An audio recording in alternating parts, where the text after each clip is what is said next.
out. The mitigation concepts related to earned value are really that there's an earned value curve that takes you to the end of the project. So you add up all the activities and their costs, and that provides you a time-based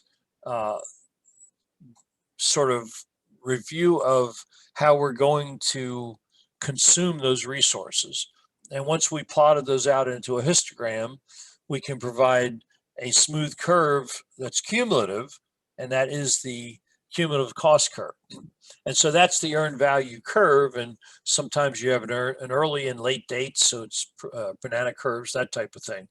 But we can pull those out as trade specific as well as phase and everything else, and then make it possible to see it. So this curve looks something like this.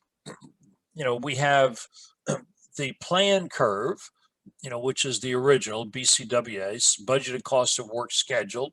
So that's this green line, and it's the S shape sort of that you see. Then we have the earned value curve, which is what we're doing to date. So here's the data date for the current schedule. We have the actual cost curve, which is the cost side. And so we look at what's going on here,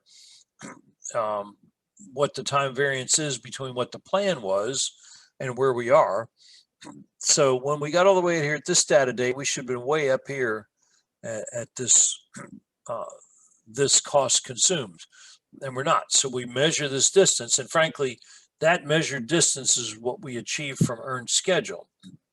But it gives us basically, here's where we are at this red dot, and here's where we need to be done on time. So if you draw a straight line between those two, then we find that that gives us the production slope that we have to maintain from now to the end in order to meet the deadline.